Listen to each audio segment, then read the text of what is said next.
Good evening, everyone, and thank you for staying with News 2. I'm Carolyn Murray. Glad you're here. I'm Brendan Clark. In Columbia today, South Carolina leaders met to discuss an immigration enforcement program, which is currently optional in this state. That's right. State House reporter Caroline Yaffa has details from today's roundtable discussion.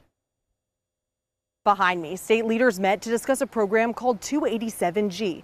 It lets local law enforcement implement federal immigration laws. Some people say they support it, and others say it's unnecessary. The number of legal immigrants in this country are at an all-time high. The need to have local law enforcement help the federal government with illegal immigration is at an all-time high. All of this has to be balanced, and I would think that we have been doing very well over the years. I know what it is to have migrant help and to need migrant help.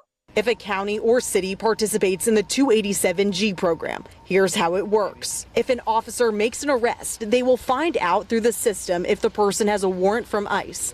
If they do, law enforcement will hand that person over to federal agents. They're not rounding people up who are illegal.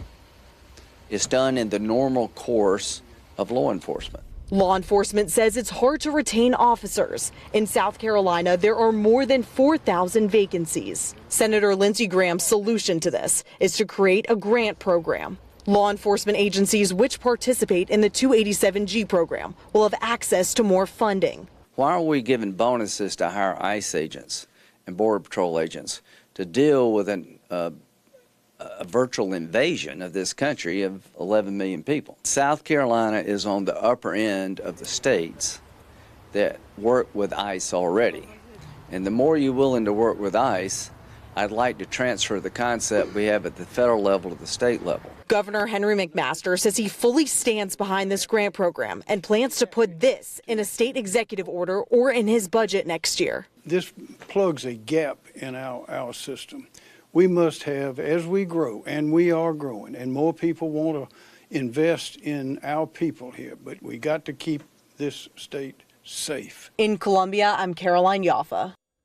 The American Civil Liberties Union of South Carolina pushing back on the 287G program coming to the state, saying in part, these agreements are a disaster for civil liberties, a fiscal burden on local governments, and a threat to public trust in law enforcement.